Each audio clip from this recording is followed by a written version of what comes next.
I did not have sexual relations with that woman. Yes or no? Did you ever take banned substances to enhance your cycling performance? Yes. I had no prior knowledge of the planned assault on Nancy Kerrigan. I am deeply sorry for my irresponsible and selfish behavior I engaged in. Here we go. Oops Podcast here. I'm Francis. He's Giulio. Good to see you again, pal. Good to see you too, man. I've got so much I want to talk to you about. That Alaska shirt's looking good. Yep. Thank you. It's a gift from you, and it's going to be perfect. As my friend Andy once said, Alaska gear is the original vintage wear. You know, is that true? Like, think about it. Every vintage, there's so much Alaska shit in Alaska. Like clothes, they have so much shit. It doesn't surprise me that every vintage store I've been to has Alaska stuff. Like in LA and shit. That's interesting. I know. What's going on? How you doing? Well, I'm well. I want to talk to you about someone. Oh, please. Yeah. Reese Witherspoon. Oh. Are you a fan? No. I'm not a fan. Let me tell you something. I have become an enormous Reese Witherspoon fan. And I am not saying that sarcastically or ironically. For whatever reason, in the last month or so, I have consumed so much Reese Witherspoon content that I have gained almost a biblical appreciation of her. I'm trying to think of stuff she's in. She's in Cruel Intentions, Legally Blonde. So you're thinking about Reese Witherspoon before she turned herself into an Oprah-like being. Interesting. That's Reese Witherspoon as an actor. Pretty right? Little Liars. Yeah. Now, Reese Witherspoon has created her own production company. Mm-hmm. She also does Reese's Book Club. Lovely. So I love people that read, right? Mm-hmm. And with her production company, which is called something like Hello Sunshine, I think that's what it's called. What she does is she backs projects that are created by women, right? Mm-hmm. And in this last 2 months, for whatever reason, I have watched Big Little Lies. Mm-hmm. I have watched The Morning Show. I thought that was good. And I am now watching Little Fires Everywhere. Gotcha. It's honestly hard to keep the titles I know. There's a lot of overlap. straight because they sort of sound the same.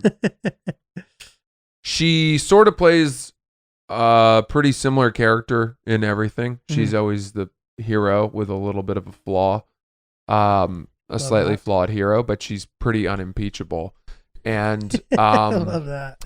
And let me tell you something. I just am blown away by her consistency of excellence. The consistency with which she delivers excellence. That's great, man. That's a great thing to appreciate in someone. So, have you heard about Little Fires Everywhere? No, I don't even know. It's a anything show about on it. Hulu. It's all the rage. Set in 1997. And she's this suburban housewife, but she was also an intrepid journalist who, in a way, settled for this small town life, but still has the chutzpah to track down a good story or to get to the bottom of some mystery. Love it. On the opposite side is Kerry Washington. Mm-hmm. Amazing actor. Yeah, great. And she comes into town and their lives become intertwined. And it's all about race and privilege. And what's so amazing about this show is that they present both sides. And a rational person should be able to sympathize or empathize, whichever you prefer, Oh yeah. Good with callback. both sides. That's a good story right there. Yeah. Because I find myself saying things like, well, Kerry Washington is doing some horrific things. And then you say like, yeah, Reese Witherspoon clearly is the right person, whatever. You go back and forth. It's worth a watch. It's really interesting and well done. I'll check it out. But I have to say, I mean, Reese Witherspoon has just turned into this, she's just churning out hits. Yeah. She's kind of like the Drake of women's television. everything she does is automatic. That's great. Just a chart topper. I read a statistic the other day that said that Drake, if you can get him to feature on one of your songs, has the most impact in terms of elevating it to being a chart topper. I saw that too. It will jump the most spots. Dude, he's just got the Drake formula. feature. Yeah. It's true. That's no surprise to me. No surprise. Unless maybe Bieber wasn't really in that category. But I would have thought. By the way, though, have you seen the pop star music video? It's weird. I thought it was great, dude. I don't know about it. Chris is nodding. You know what I don't like about it? There's one part of it I don't like. No, I don't want to spoil the concept of it for people. So we can spoil it. No. Okay. Well, is that all right? But I say that as you're starting to say details of it. No. Whatever. Bieber sings it instead of Drake. But right? the whole concept of it is funny. It's like DJ Khaled wants to make this music video. He's annoying the shit out of Drake. For some reason, Drake is like, I can't do it. I'm going to have to call in a favor or whatever. And then it gets Justin Bieber to be the star of the music video. Pretty good. Which is cool. Maybe I hadn't watched it all the way through, but there's one part of it that really turns me off. A few people have said that. Which was it for you? When Scooter Braun starts dancing. He does this like fish on the line where he's like, it's like he's twitching on an electric wire. And I don't want that. I don't want that from the world's most powerful manager. And dude, I'll tell you what, I was on some, go Scooter, it's your birthday. And if this was your initiation meeting for my cult, I'd be like, see, Francis, you're automatically leading with ants, automatic negative thoughts. My friend Andy told me about that. I've never heard ants before. Automatic negative thoughts, Francis. See, you should be embracing Scooter dancing. You should be rooting for him. Interesting. Now, tattoo my initials on your face. Why is Scooter Braun so successful? Why has he become a name as big of a name as he is? For just like repping those big pop stars, I think. Yeah. Can I ask you a question? If you have nothing more to add on this topic. Well, that's it for Reese Witherspoon. For Scooter and Reese. But yeah, go check out some Reese content. I was thinking about this saying the other day, and I kept repeating it, so maybe it started to lose meaning. I don't know if that you ever do that. You say the same word 10 times, all of a sudden you're like, is that really what that word is? Anyway, but no, I've never done that. Like if you just say, armoire, whatever. Armoire. That's a bad example. I'm getting off the point. What an odd name. That's a really out of left field. That's really. I think if we said armoire a bunch of times, yes, we would start to say, why are we saying armoire so much? Work to live versus live to work. I have trouble differentiating between those two things. Am I right about this at all? Dude, it's work to live to work. And I find that when people even say that to me, they typically go, it's not work to live to work. And then they like get confused also. I cannot. Which one's better? What's the one that's supposed to be better? I don't know. It's definitely not live to work. It's definitely not that. Which means that you work to live. But how is that not the same thing? Okay, I can explain this. Thank you. I knew you'd be able People to who live to work means that their entire existence is defined by their occupation. Right. But by working to live, meaning you can't live without working. You are working to live. Yes, but you are accepting that you do have to work, right? Okay. But you're only working so that you can support your life. Right. Whereas your job is not your life. To me, it sounds like that's the same thing. Like you're working to live. You can't live if you don't work. Yeah, it's a stretch where it shouldn't be some profound thing. And clearly people just seized upon the fact that you can invert it and it works, but it doesn't deliver the type of message. Right. There's a better one out there. By the way, before you say it, something about your reaction to me bringing this up, I really enjoyed. Yeah. You're like, where the fuck did this come from? Well, the armoire thing had nothing to do with where I thought you were going. But here's the better one. Okay. Champagne for my real friends, real pain for my sham friends. What the fuck is that? Oh my God. What the fuck is that? Champagne for my real friends. What's the second one? No pain for my sham. Champagne for my real friends, real pain for my sham friends. Yeah, I used to see this in AIM profiles. That's a crazy Some one. chick would be like, I found the truth of the world. And that would be it. And it's like, what? Oh, yeah? Are you going to hurt people that pretend to be your friend? Yeah, You're going to deliver real pain for them? You fucking psycho. And then what? You're going to give champagne out to you're 16 years old. Shut the fuck up. That's hilarious. Like, congratulations, you made it. Yeah. Oh, thank God. But there are so many things like that are kind of just cheesy toasts. Right. At dumb campfire parties. So, dude, I find, though, that those kind of sayings typically have way more weight than you give it credit for until, like, somehow it really resonates with you. And then you think about it, you're like, wow, that's crazy. Like, there's so many of them. It's hard to come up with one on the spot. That's the thing, though, dude, is that you do meet people that it's almost as if they've kind of highlighted copies of, like, Sun Tzu's Art of War, right. or some kind of, Buddha's, the Dalai Lama's, like, awakening book, which is just these books that are kind of collections of sayings, right, that can live on their own, right. And nothing is that simple. It's fine if that's going to be a guide for you, right? But if you're gonna say, like, this is the meaning of life, or try to tell me that, it's a cop out to, like, have me say some, like, life thing and then you just pull a fucking idiom out of your back pocket, right? Like, that's not helpful. Exactly. Even if it sums it up well, it's not helpful. Bingo. Yeah. This is perfect. It shouldn't be life advice, right?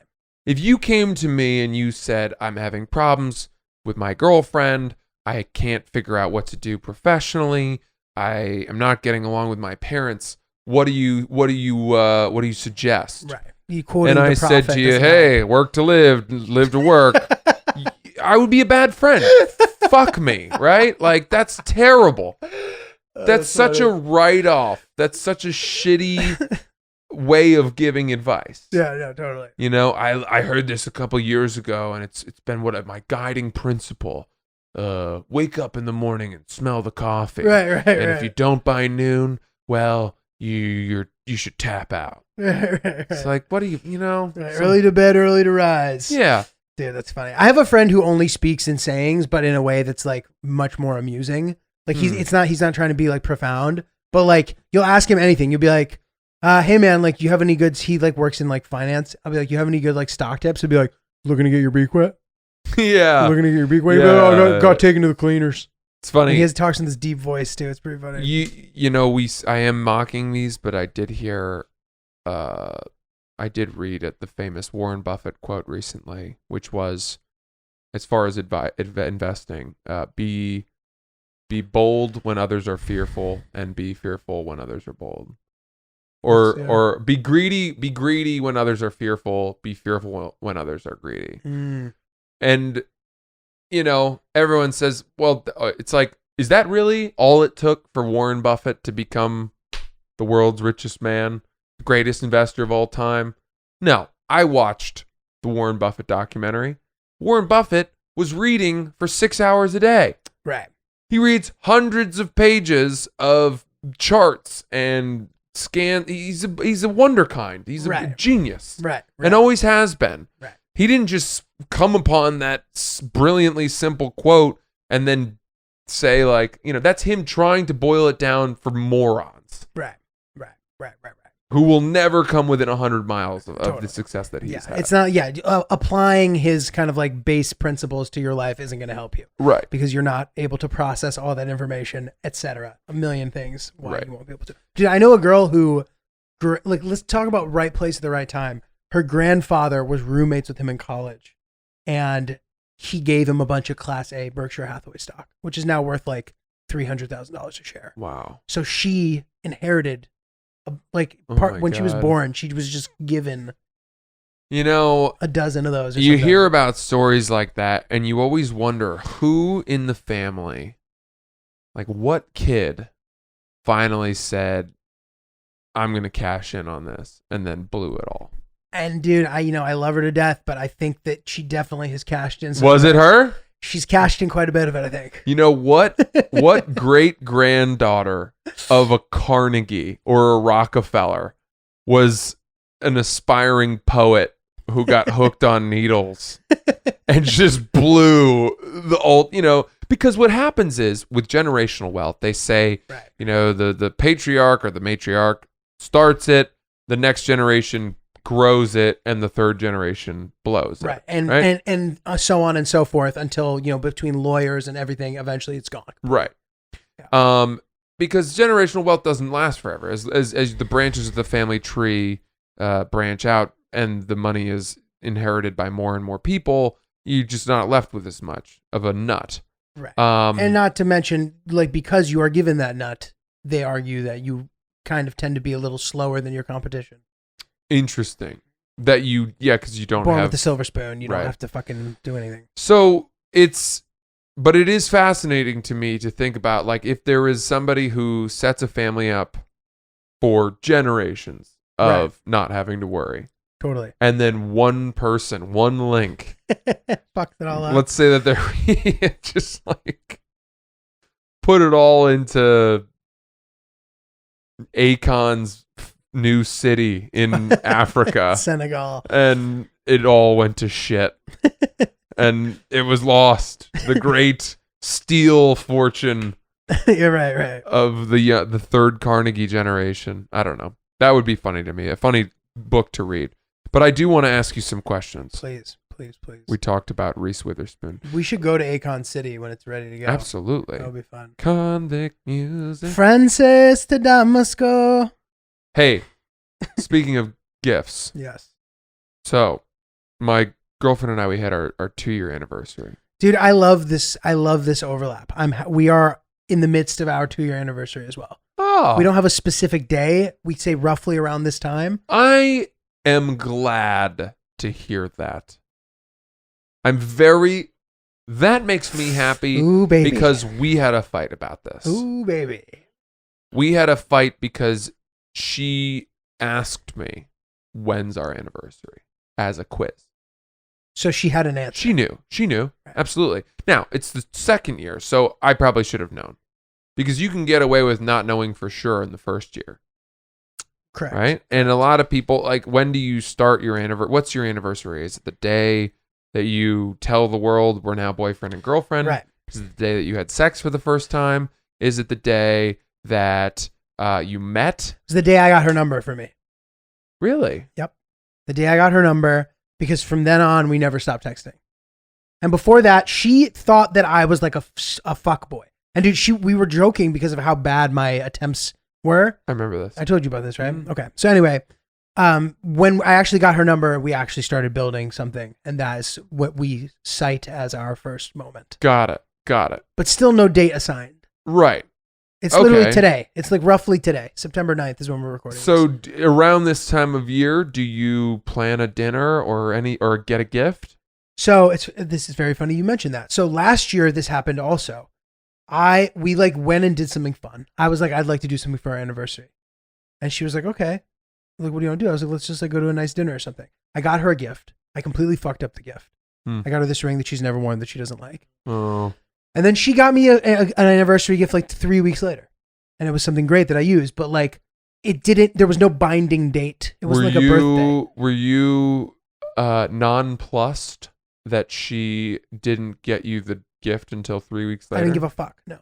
I actually didn't even care if she got me anything. It doesn't matter. It's nice. It was nice. I think she got me an iPad. It was oh my God. Really nice gift, right? I know. That's a big time fucking gift I use for an it a lot. anniversary. I know. And it was a gift that I didn't think I wanted. And I love it. And it's incredible. So anyway, but I think, the saving grace for me in this situation is me being like, I would like to do something for our anniversary. Yeah. Being proactive. Yeah. Yeah, that outweighs the gift. That Essentially. you were really, like I say outweighs. I mean, I'm sure the ring is really nice. It's nice. Fucking up the gift doesn't matter. It's Right. I acknowledge our anniversary is important to me, even though we don't have a day. She's fine with us not having a day. So I would rather that we didn't have a day. Yeah. And more of just a time of year. Because as I said, in the first month or two of us knowing each other, we met, we hooked up for the first time. Right.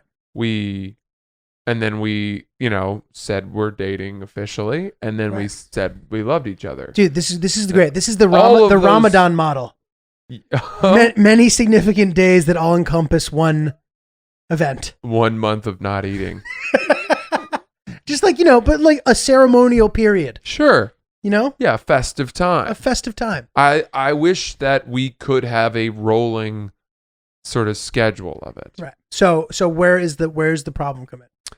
Well, she got mad because I didn't know for sure about the date. And then fortunately I'm a brilliant debater. So I said to her, well, why did you get to choose that it was the day that we told everyone we were boyfriend and girlfriend? I think that's fair. Maybe the day that I told you I loved you for the first time was more meaningful to me. Maybe that's to me our anniversary. And I honestly, I don't know if you just completely forgot. I No, suspect you did not. I knew it was one of 2 days. Right. I knew it was either September 4th or September 6th, and I said the wrong one. Right. So, and I think that you are not doing like a guy trying to talk his way out of it. I think that's like a valid debate. Yeah. Well, now we know for sure. So What is it for sure? September 4th. Gotcha. Yeah. And we went out to dinner. It was really nice. Wonderful. Portland, Maine. Lovely. I got her a gift. But here's the other thing. Her birthday is September 27th. Gotcha. So there's only 3 weeks apart.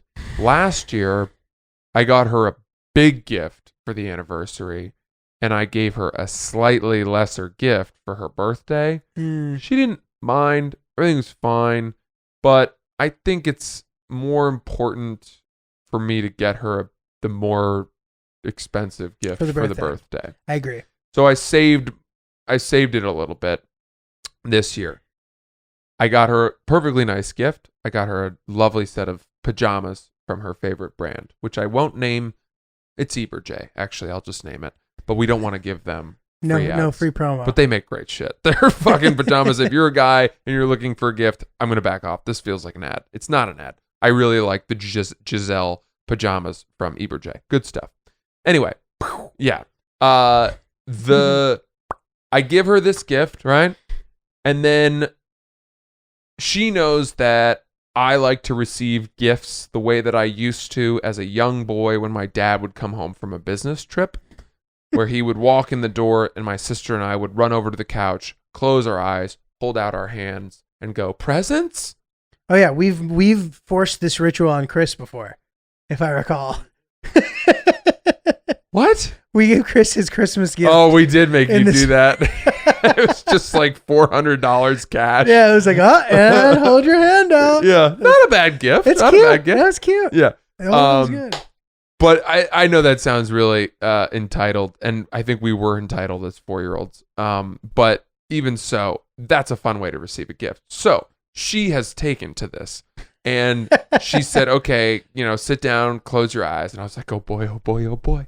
And, I'd just given her these pajamas, whatever, $150-ish of shit. And there's an enormous box in front of me, wrapped. Oh, right? wow. I also wrote a really nice card, by the way, but enormous box. I unwrap this thing, and it is a nice coffee shop, New York City coffee shop level espresso making machine. I saw her crowdsourcing. Yeah. She said that she had gotten a lot of responses. I was wondering. She was like, not an espresso, and I was like, okay. Yeah, she told me that whole story because she blocked that story from me, which is really smart. Very clever. Yeah, I didn't see this coming at all. She's a great girl, man. Yeah, she's awesome.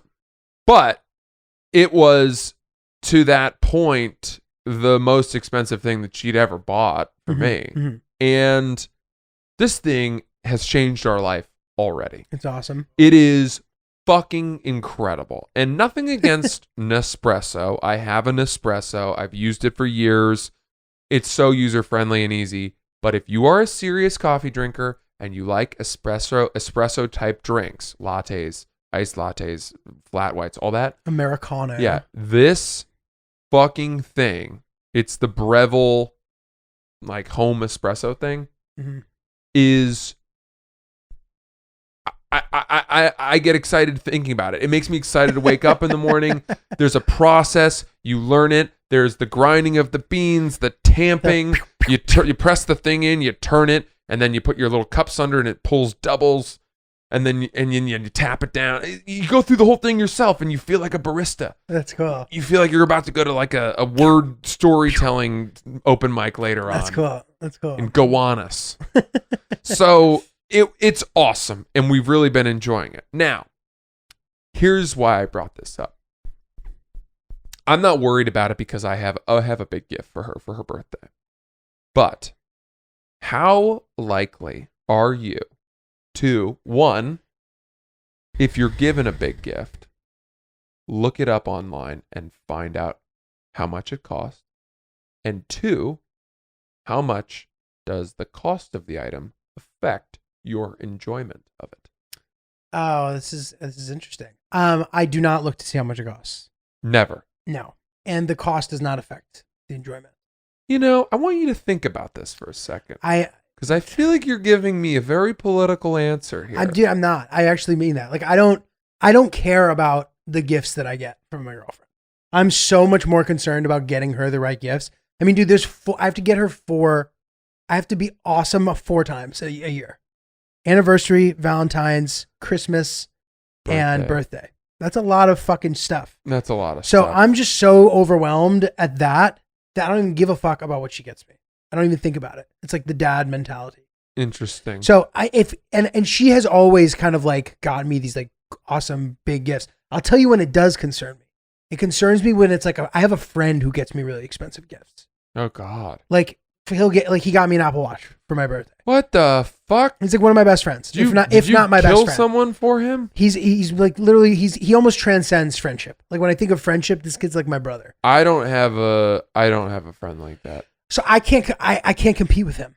Yeah. I can't spend like that for a friend's birthday. I get that. So it's really hard for me to get him a present. That stresses me out a lot. So I'll look at the price tag when he gets me stuff. My girlfriend gets me stuff, like she's always really thoughtful. I mean, it's never come to a point where I have to be like, was that like shitty? Okay, but you just did admit that you look at the price tag for when your buddy gives you the gifts. Yeah. And then does knowing what it cost affect your enjoyment of it? Yes, but I usually know how much it costs. It's like obvious shit. I got you. He got me tennis Apple rackets. Watch. Yeah. Oh yeah, yeah. And like I knew that those were like $500 total. Wow. I know this thing's probably $400 or $500. Yeah. So yeah. So I don't For know. the record, Is that a bad answer? No, that's totally fine. It's a great qualified answer actually. But I will say this. I did look up the cost of that coffee machine. Is it intimidating? Well, it certainly made the coffee taste better. Do you know what I mean? Yeah. That's what I mean. Yes. And by the way, for the record, if it had been a cheap thing, I don't think that it would have made me like it less or not want to use it. Right? Because then I'm appreciative of the gift from her, and we're in this together, and great, this is what we have now, can't wait. But the fact that she spent as much as she did, first of all, is a big deal. It's a big sacrifice. Yeah. Right? So whatever, the gift and the sacrifice, I'm appreciative and all of that. But knowing that it's a top of the line piece of equipment like a makes commercial. me enjoy looking at it, playing with it, and consuming from it more. And in your defense, that's kind of like that's not something that you just know how much it is. Right. Like that's the thing where you're like, I have no idea how much this costs. This was way off the beaten path for me. And so in that situation, I think maybe the answer would be yes. But I also might feel guilty, and I also might feel pressure to perform when I have to reciprocate. Uh-huh. You keep track. You feel like she got you this. This is where we're at now. I don't need to do that, but of course I want to be as thoughtful as she was to me. Right. You know? Yeah. I got to tell you, I came out of the gates hot in our relationship. I remember it. First birthday, rocks. That was when I was making a lot. I was making a lot more money then than I am now, and it's hard to explain a step down in gifts as a reflection of your current income. You don't want to be trending downward as an individual. You know what I mean? Yeah, because she's like, well, you've you've set the bar here. I'm not, you know what I mean? So that's tricky, I think. That's really funny. Yeah. I feel you. So Gifts are tough, dude. yeah, I do appreciate. I also think that, let me ask you this. Mhm. Do you ever think about getting her a gift knowing that it will be easy for her to determine the price of it? No. Do you ever get her a gift with the intention that she will not find out at all what the price is? Sometimes, yes, actually. And honestly, I like a situation like that because I can get away with spending less. Of course. Which well, is that's the fucked whole up. point of that. But like if I go and I search and I find some sick piece of jewelry that she's going to like anyway. Like she's not going to like a fucking, Cartier love bracelet, like a thing that everybody has, you know what I mean? Right. Like it's almost better. She kind of has like, I would say she's like pretty good about being unique with her style, whatever. If I find some dope item that's like, a few $100 or whatever, like that could be a great gift. Yeah, but dude, once you start getting off the beaten path with jewelry, right? You are risking that she's not going to like it. I'm always risking that she's not going to like it. I have no idea. How much did you spend on that ring that she didn't like? $300. Yeah, see, that's a big hit. But dude, that was also I was an idiot. Like it looked so cool, but like I forgot that she doesn't wear silver. Oh. Like it was such a crazy impulse move on my part. I think it's good to know a few basic, what looks good on her skin, what does she like, that sort of thing. Yeah. And then you can sort of stay close to home.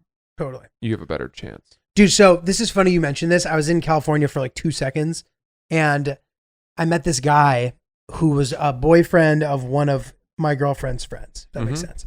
Very nice guy, like kind of like a Cali bro. And he had this truck that he'd been working on. He has a Tacoma. Oh. And he loved his truck. And dude, he said one of the funniest things I've ever heard in regard to somebody loving their truck. He goes, "Man, I love my fucking truck, man." He's like, "I love it so much." He's like, "I'm one step away from sticking my dick in the tailpipe." I was like, that's a guy who loves his thing. Dude. Yeah. I don't feel that way about any of my stuff. No, I don't fuck any of my things. I don't, honestly, dude, I don't like things at all. Like, I know the espresso machine is like a great practical thing that like impacts your life and your happiness and your energy levels. Like, that's a great thing. But like stuff in general, I hate it. Like, I hate the idea of clutter and dust. Like, I want to get to a point in my life where I don't feel attached to anything. Okay. But. That isn't electronics. Okay. And that only counts because you can hoard memories that way in a very compact way. Yeah, I was going to say, not everything collects dust stuff, right? Souvenirs. Yeah, we shouldn't continue to just stockpile shit. Right. I agree with that. But, yeah, I guess electronics are kind of I don't know, I love my piano. And I think that's a good thing to love. It's a great thing to love. Because it just provides But opportunity. That's a step up though, dude. That's like, that doesn't even count. Well, then you're making exceptions because the piano does collect dust. Okay, fine, but it's gigantic. All right, fine, but just hear me out. I know that seems counterintuitive, but it's so gigantic that it's like, and it's like an important ceremonial thing. It's like a piece of decor, Yeah. like in a way that a couch is. Yeah, you need a couch. Having the piano there, it like sets the ambiance, it sets the mood. So You play it. furniture is an exception to your rule? You need furniture. You can't just sit on the floor. Nobody needs a piano. Yeah, but you play it, I do. and that's I a do. nice thing. Yeah. It's experiential. It's experiential. That's what it is. Yes. You know, like it's like the same as having a jacuzzi. Ooh. I think that's a good thing to have. I would like to have a jacuzzi someday. That's different than like shit. Just a bunch of shit. Neither of you guys have any idea what the fuck I'm talking about. I do know exactly what you're talking about. Clothes. Too many clothes. That's a terrible one. Yeah. Like shit on your desk. Just shit. Like yeah. stuff you got here or there. I Yeah. don't know. It's all about, comes back to the Japanese woman art of cleaning up all that shit. Yeah. We always talk about her. We should try to get her on the podcast. We should. Mary Kondo. We should. Marie Kondo. Okay. Really quick. I had, how are we doing? Okay. I had, this is really important to me to hear you out on this. I had a physical with a woman. Okay. First time with this woman. You know, I've switched general practitioners so many times in my life that I don't even know that I could call. Well, in a way, I guess they're all general that way. But I don't know that I could say who my primary care physician. That's what I mean. My primary care physician. I don't know who they are. It's just every time it's a new person because I can't remember who the last person was. So I went to see a primary care physician up in Maine, a woman, and she had great bedside manner. That's the biggest thing about doctors that I care about. How nice are you to talk to? That's nice. Do I think that you know your shit? She knew her shit. I had a bunch of questions. A lot of it was COVID related. First of all, she said that the antibody test is a waste of time. Interesting. Because first of all, they're finding out that if you had antibodies, they can wear off. And then, right. Who knows? Especially so she was like, if at you're this curious, go for it, but there's no point. I said, okay. But I also had questions about some other things. And then, we do the penis exam, the balls, penile exam. the cough. Now, in the same way that we talked about, would you rather that your barber be a woman or a man? Would you rather that your primary care physician in examining your genitals be a man or a woman? Okay, so I want you to answer this first because I have a 3-pronged answer. Okay. My answer is man, 100%. Okay. And I will also add that I've now had, 3 or 4 different primary care physicians ever since I graduated from pediatrician do my ball, testicle, penis exam. It's the hernia exam. Yeah. So the penis exam. She's not like they do like they don't just do that. They kind of check other things too. Yeah, I guess you're right. So they all have a different way of trying to make you feel comfortable. Mm-hmm. They all put their own spin on it. It's sort of like a sommelier who has a different way of uncorking the wine every time, or every primary care physician I've ever had has come at it a different way. And some methods I like, and some methods I don't like. Okay? The first thing I would say is I'm 31 years old. You know that I've been to the doctor a bunch of my life. At this point, I trust that you're not a fucking creep. Of course. Do what you want with my penis. I trust you. If you make it a thing, I'm going to feel uncomfortable. Right. And this woman made it a thing. I've never felt it be a thing. She made it a thing. What'd she do? She had almost a routine. And this is not to discredit her because she was a wonderful doctor and it didn't bother me that much. But let me tell you what her process was. Actually, let me back up and give you a process I liked so that you can hear this by contrast. Okay. So a previous doctor that I'd had, a man, here was his process. First, he would do my lung and heart listening. Mm-hmm. And he would have me take my shirt off for that. But my pants would be on. And he would do all of that. And then he would say, okay, put your shirt back on. Now drop your pants. And then he would do the thing. Gotcha. But he would make sure that your shirt was on. As if that somehow by being half clothed, you wouldn't feel quite as exposed. Mm-hmm. And that was his process. Instead of, I guess, just having me be completely naked, there was really no reason. It always struck me that there was no reason to put my shirt back on if he was going right from lung listening to ball checking, right? Mm-hmm. But he did it because so, he thought I needed the comfort of being the half process, clothed. yes. And that was his process, and that was a good process. Yeah, agreed. I liked that process. I like that too. This doctor that I just had gave me a gown to put on. She left the room. The gown doesn't close in the back. Right, I know. So you feel like you're wearing it backwards. You're just wearing this thing that you can conveniently shit out of. Butt cheeks flapping in the breeze. I hate that thing. And then you get up on what I still consider the child's workbench with the toilet paper roll. Yeah. You're sitting on that thing.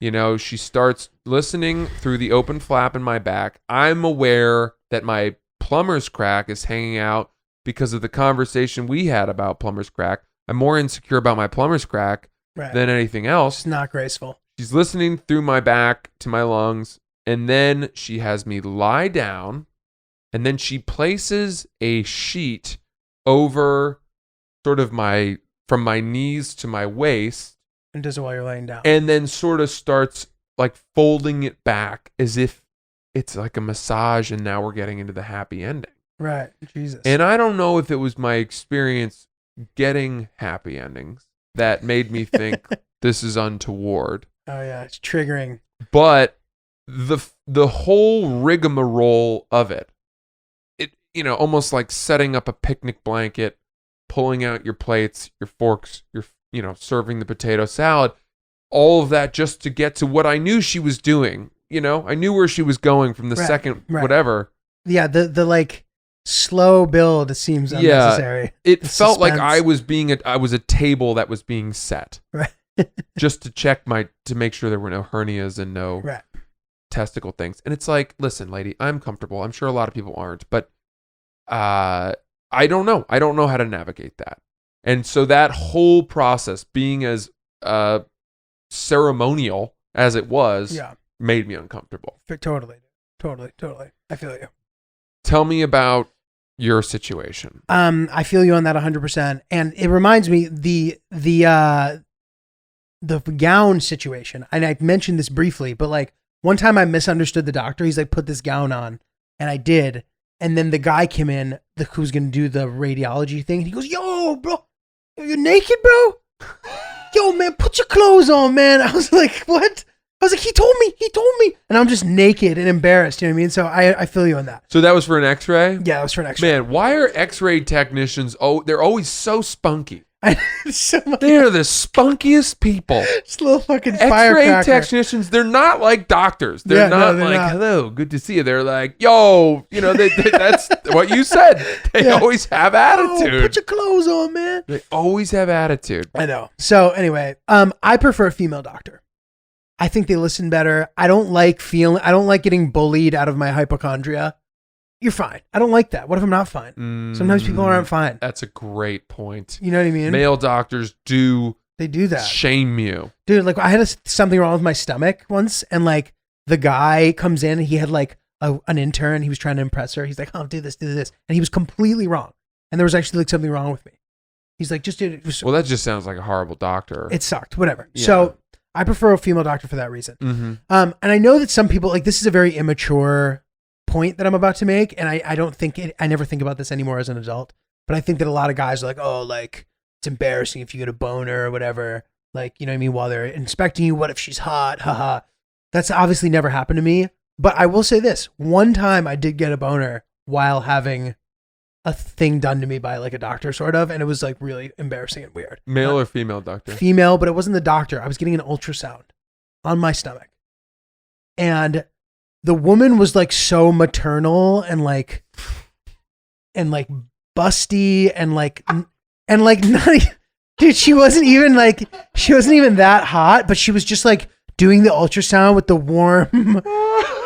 warm liquid and going in a circle, and I was just like boing, and I was so embarrassed. I have to believe that happens all the time. It has to, right? Yeah. And like whatever. It doesn't need to be weird. And I think the worst thing you can do is to apologize about it. Yes. Unless, dude, imagine if they're doing the hernia thing to you and you just have a full rocket. Like, that would be crazy. Yeah. I can't even imagine that. Yeah. Did you have a semi? Was it a little bit of engorging? I was or like was 65%. But I was Okay. also laying down and she was ultrasounding me. She wasn't touching my... No. Actually, you know what? That's not true. She actually did get down here a little bit. But it still wasn't just like a full fucking like... Right. You know? Yeah, they're sensual. They are. They They can be know how sensual. to. They know how to explore. So, you know? Absolutely. Well, that's interesting. And it's sad that I even feel like I have to clarify this. But again, what I said in preferring a male doctor has nothing to do with whether I think men or women make better doctors. It is all to do with my comfort Personal level preference. as they are checking out my situation. So Absolutely. I thought that was something I wanted to bring up, and I'm glad we talked Dude, about it. Wonderful stuff. Yeah. Love it, man. Cool. Yeah, I agree. Thank you guys for listening. Please send us your emails. Know that even if we don't read your stuff on air, we do read everything. So one of us will read whatever you send. So keep sending them. We love reading your stories. Oopsthepodcast@gmail.com, @oopsthepodcast on Instagram. Check out our YouTube. And yeah, thank you guys for listening and hanging out with us. France, you got anything else? No, that's it. Thank you so much, guys. Great to be back in the stewed. We will talk to you soon. Hey, thanks for watching that video, everybody. I hope you enjoyed it as much as we did. If you liked it, subscribe to our channel or check out some of these other great clips. Oops.